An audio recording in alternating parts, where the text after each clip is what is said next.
Hey, Adjust Teen Stress. I'm Ava Shrestha, and welcome back to our Teen Stories Told series, where we interview teens or individuals that just crossed their teen years to share their mental health story and give us their thoughts and opinions on teen mental health. Today, I'm here with Texas FBLA Future Business Leaders of America State President, Kathleen Yu. Kathleen, can you start off by sharing us a little bit of stuff about yourself? Yes, thank you, Abba. I'm so excited to be on this interview. My name is Kathleen Yu. I am a senior at Seven Lakes High School in the Houston area. I have been an active member of FBLA since freshman year, and now I currently serve as the Texas FBLA State President. I'm also the founder of my nonprofit Feeding Creativity, which I'll probably talk about later. I am also a competitive dancer of 10 years. So, yeah, thank you so much for having me. Awesome. So, as we know, FBLA has been a really big part of your life. You're serving as a president in your own chapter area, now state president. So, has there been any kind of struggle that was hard for you to keep up with these really big responsibilities? And how has it impacted your mental health in both a positive and a negative aspect? Yeah, of course. So these very high or very open and public positions do put a lot of pressure on you sometimes because everything you do is kind of like representing a larger organization. So you're sometimes it does feel like you're under pressure of like messing up or anything. But so far, I'd say like the community you're part of is very important. Like throughout my whole FBA journey, I've been feeling very supported by my friends, mentors, and teachers, which has really helped a lot. But I will say that sometimes I do get very overwhelmed and stressed, especially like last year when I was the Area 5 State VP for FBLA, and I was planning our annual fall workshop, which had over like 850 members. So there's a lot of planning and a lot of stress around that time. So yeah, I guess that part was very stressful, but I eventually got through it and persevered with the help of like friends and other members in my chapter. That's awesome. So, on the talk of FBLA, if there's someone out there that's kind of leaning toward maybe joining FBLA, like why do you think that they should join? And like what are the benefits of FBLA? Yeah, so FBLA, Future Business Leaders of America, is the largest CTSO in the nation. And in the organization, you can compete in over 70 different competitive events. You can attend really amazing workshops and conferences where you can attend workshops led by business professionals. It's an amazing way to network and meet like-minded people in all aspects of the business world. And even if you're not interested in going into business, FBLA is a great way to kind of expand your leadership skills.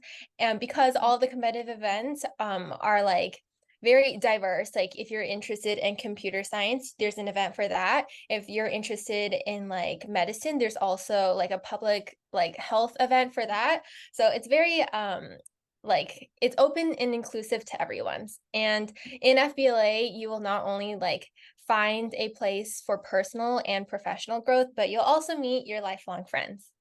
Yeah, like as a FBLA member myself, like I've definitely noticed that about FBLA. It's kind of very broad, so there's a spot for everyone. And going to the conferences and seeing you on stage, I've seen like all the hard work that the officers have put in. The conferences are always really fun. So yeah, FBLA is really cool. So from looking at your page and discovering more about you, it's pretty evident that you're very active in your community, especially advocating for data literacy through your book and starting your own nonprofit organization, Feeding Creativity. Did you face any obstacles during this, and how difficult was it to continue this organization with holding so many different other commitments? Mhm, sure. So I guess I'll give a little backstory on how I found feeding creativity.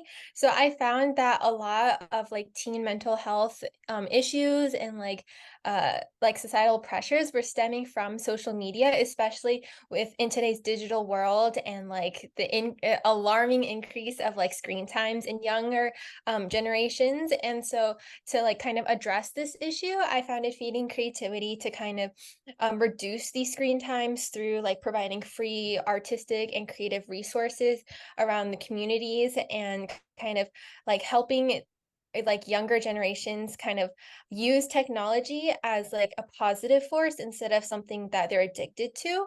And I guess to like answer how I balance my commitments with all these activities is that again, it's like a lot of the support around you. And one thing that I found helpful in kind of keeping like low stress levels is having a very like set to-do list and setting like short-term goals for yourself so that every time you accomplish these small little goals, you feel much better about yourself and you feel empowered to continue. Because sometimes when you set like very ambitious and like long-term goals, it feels like you'll never accomplish them. So by setting smaller short-term goals, it feels like I feel motivated to continue with my activities.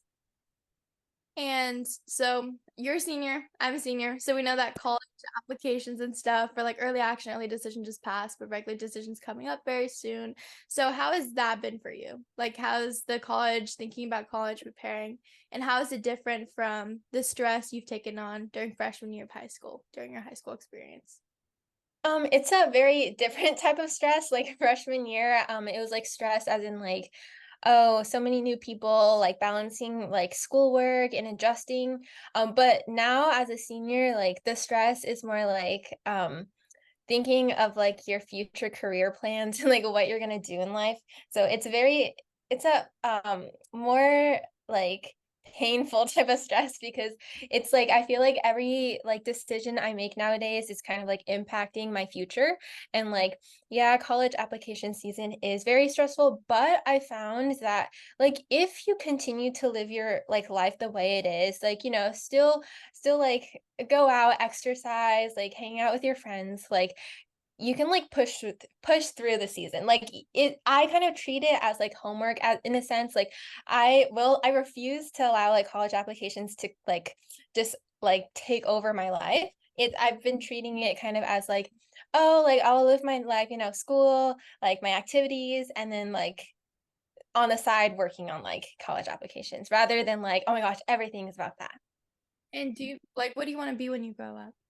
Is it a bit Um That is a very hard question because I am still like I don't really have like a clear like, oh, I want to be a doctor or anything, but I do maybe want to kind of explore my options in college, maybe pursue something in like the business or technology world, and maybe explore with like entrepreneurship or something like that. okay.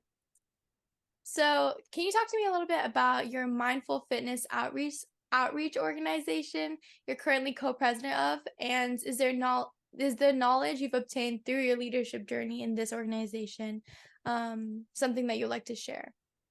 Yeah, of course. So the mindful fitness outreach, I founded in the beginning of my junior year, and I actually founded this club at school because I noticed that a lot of like my close friends and my classmates were really being affected by like the overwhelmingly like competitive environment that my school is, and I noticed that a lot of them like they're not only their like academic performance, but also like their mental and physical health were being affected.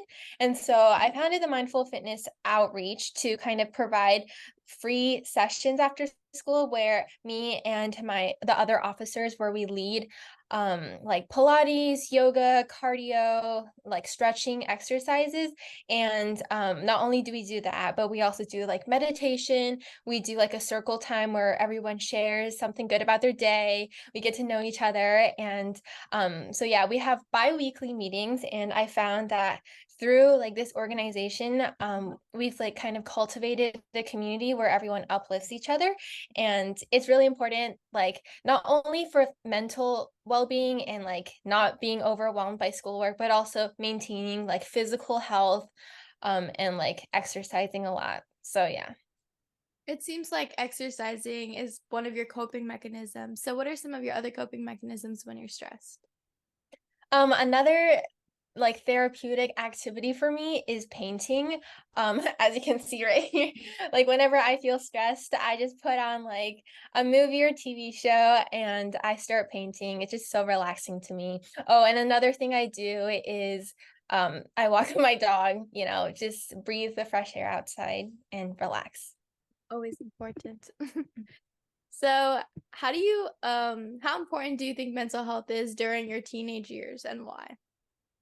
Mental health is definitely should be prioritized in teenage years, especially when you're dealing with like relationships, like meeting new people, um, of course, schoolwork. And it's something that I feel like freshman year me, I thought it was something that only like you either have mental health issues or you don't. But actually, now I've realized that everyone deals with mental health, but in different ways. And sometimes they may not realize that they are, and that it's important to have like a supportive community, like friends who support you no matter what, and like as you said, coping mechanisms to kind of release your stress and deal with it in a healthy way. So, you've told us that competitive dancing has been part of your life for some time now. Could you tell us a little bit more about your commitment to the sport and how it affects your levels of stress? Sure. So yeah, competitive dancing, especially on the competitive level, is very stressful. Like preparing like all the rehearsals and like competitions can take like I remember in 10th grade and like even like later middle school years, it took a huge toll on my mental health because I like it was always like stressing me out, and especially like the studio I used to go to, it was very demanding mentally and physically. So, yeah, dancing, I've found like that just doing remembering that you're doing it for fun definitely helps alleviate some of that pressure when you're competing. And also like staying away from like social media, because sometimes like on there's a lot of external pressures from like other people that makes you feel like you have to like perform in like such a way. And then my last question to you is what advice would you give to someone out there that's struggling with their mental health or like some kind of message that you'd like to give to our Dress Teen Stress audience? So I guess my message would be like, if you're struggling with mental health, you're definitely not alone in that everyone around you is dealing with it in one way or the other.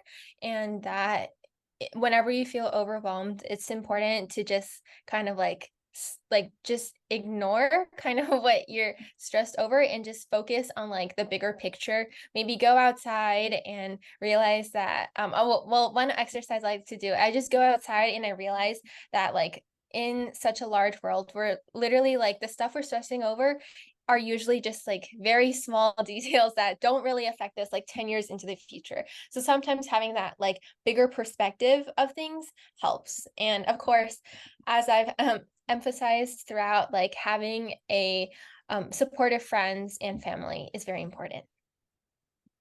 All right. Thank you so much, Kathleen, for sharing your story with us today. And thank you so much for helping us address teen stress.